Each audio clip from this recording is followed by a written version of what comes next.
ఒకప్పుడు టాలీవుడ్‌ని, థియేటర్స్‌ని తన డైలాగ్స్‌తో షేక్ చేసినటువంటి డైరెక్టర్. సుకుమార్ లాంటి పెద్ద డైరెక్టర్స్ కూడా తమ ఫేవరెట్ డైరెక్టర్‌గా చెప్పుకుంటూ ఉంటారు. ఇప్పటికే ఆయన మ్యూజిక్స్‌ని ఎంతోమంది కామన్ ఆడియన్స్ అందరూ కూడా యూట్యూబ్‌లో చూస్తూ ఉంటారు. అయినప్పటికీ కూడా అటువంటి లెజెండరీ డైరెక్టర్ అయిన పూరి జగన్నాథ్, విజయ్ సేతుపతితో లేటెస్ట్‌గా తీసినటువంటి 'స్లమ్ డాగ్' సినిమాని కనీసం థియేటర్స్‌లో కూడా రిలీజ్ చేయలేనటువంటి పరిస్థితిలో ఉన్నారు.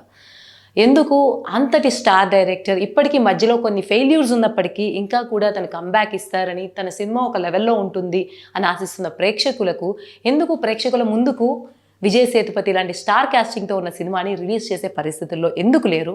ఆ వివరాలేంటో ఈ వీడియోలో చూద్దాం. పూరి జగన్నాథ్ అంతకుముందు తీసినటువంటి 2 సినిమాలు చూస్తే 'లైగర్' కావచ్చు, 'డబుల్ ఇస్మార్ట్' కావచ్చు, 2 కూడా బాక్స్ ఆఫీస్ దగ్గర బోల్తా పడ్డాయి. బోల్తా పడ్డమే కాదు, అటు బయర్స్‌కి కానీ, డిస్ట్రిబ్యూటర్స్‌కి కానీ ఊహించలేనంత నష్టాలు తీసుకొచ్చాయి. పూరి జగన్నాథ్ వరుసగా కొంతకాలం నుంచి డిజాస్టర్స్‌లో ఉన్నప్పటికీ పూరి జగన్నాథ్‌కున్న ఇమేజ్‌ని, అలాగే కొంత కాస్టింగ్‌లో విజయ్ దేవరకొండ ఉండడం, ఇంకో దాంట్లో రామ్ ఉండడం, వీళ్ళిద్దరూ కూడా అంతో ఇంతో యూత్ ఫాలోయింగ్ ఉన్న నటులు కావడంతో కొంత బయర్స్, ఎగ్జిబిటర్స్ పూరి కాంబినేషన్ చూసి ముందుకొచ్చారు. కానీ వాళ్ళందరూ కూడా నష్టపోయారు. ఇంకా చెప్పాలంటే 'లైగర్' కొన్నటువంటి వరంగల్ శ్రీను మాయమైపోయాడు, తర్వాత కనిపించకుండా ఉన్నారు. అలాగే 'డబుల్ ఇస్మార్ట్' తీసుకున్న నిరంజన్ రెడ్డి కూడా అనే ప్రొడ్యూసర్ కూడా తీవ్ర నష్టాల్లో ఉన్నారు. ఈ పరిస్థితుల్లో ఇప్పుడు పూరి జగన్నాథ్ తన నెక్స్ట్ సినిమా రిలీజ్ చేయాలంటే అంతకుముందు రిలీజ్ అయినటువంటి ఈ 2 సినిమాల నష్టాన్ని సెటిల్ చేస్తే తప్ప ఇంకా తర్వాత నెక్స్ట్ సినిమాని రిలీజ్ చేయకూడదు, ఆయన చేస్తే ఊరుకోము అని డిస్ట్రిబ్యూటర్స్ కానీ, ఎగ్జిబిటర్స్ కానీ, ప్రొడ్యూసర్స్ కానీ ప్రెజర్ పెడుతున్నటువంటి సందర్భం అయితే ఇప్పుడు ఉంది.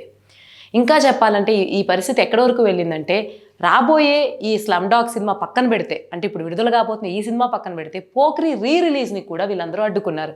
ఆ 'పోకిరి' అన్నది ఎప్పుడో అయిపోయింది, రిలీజ్కి ఇంకా ఎక్కువ కలెక్షన్స్ వస్తాయని తెలిసినా సరే పూరి మీద ఆ ప్రెజర్ పెంచడానికి ఆ సినిమాని కూడా రిలీజ్ చేయకుండా అడ్డుకున్నారు. ఈ పరిస్థితుల్లో పూరి మళ్ళీ కంబ్యాక్ ఇవ్వాలంటే ఖచ్చితంగా వీళ్ళందరికీ ఒక భారీ అమౌంట్ని సెటిల్ చేయాలి. తన లైఫ్లో ఎన్నో డిఫికల్టీస్ వచ్చినా, ఎన్నో డిజాస్టర్స్ వచ్చినా, తన ఇంటర్వ్యూస్లో కావచ్చు, తన మ్యూజిక్స్లో కావచ్చు ఎంతో ఇన్స్పిరేషన్గా మాట్లాడేటువంటి పూరి జగన్నాథ్ ఇప్పుడు ఈ 'స్లమ్ డాగ్' విషయంలో ఎటువంటి నిర్ణయం తీసుకుంటారో అని అందరూ వేచి చూస్తారు. ఇప్పటికే ఈ సినిమాకి నాన్ థియేటర్ రైట్స్ అన్నీ కూడా ఆయన క్లోజ్ చేశారు. కానీ థియేటర్ రిలీజ్ చేయాలి అంటే మాత్రం అంతకుముందు ఫెయిల్యూర్స్ యొక్క భారాన్ని ఆయనే మోయాలి. బహుశా చాలా సినిమాల్లో ఆ భారాన్ని యాక్చువల్గా డైరెక్టర్స్ మోయరు, ప్రొడ్యూసర్స్ నష్టపోతారు. మహా అయితే ఆ డైరెక్టర్తో ఇంకొక సినిమా తీయకపోవచ్చు. కానీ పూరి జగన్నాథ్ పరిస్థితి మాత్రం భిన్నంగా ఉంది. వాటి నష్టాలని ఆయనే భరించాల్సినటువంటి పరిస్థితి వచ్చింది. ఈ సందర్భంలో ఆయన ఏం చేస్తారు? ఈ నష్టాల్ని దాటుకుని ఈ సినిమాని ఆయన రిలీజ్ చేయగలుగుతారా? రిలీజ్ చేసి ఇది కూడా ఊహించిన స్థాయిలో ఆడకపోతే ఇక పూరి జగన్నాథ్ కెరీర్ అన్నది ఆల్మోస్ట్ చాలా పడిపోయినట్టే అనుకోవాలా? ఏదేమైనప్పటికీ ఈ కీలక పరిస్థితుల్లో 'స్లమ్ డాగ్' రిలీజ్ అయితే పూరి జగన్నాథ్కి చాలా అవసరమైనటువంటి విషయం. అందులోనూ విజయ్ సేతుపతి లేటెస్ట్గా వచ్చిన ఏ సినిమాలోనూ ప్రేక్షకుల్ని డిసప్పాయింట్ చేయలేదు.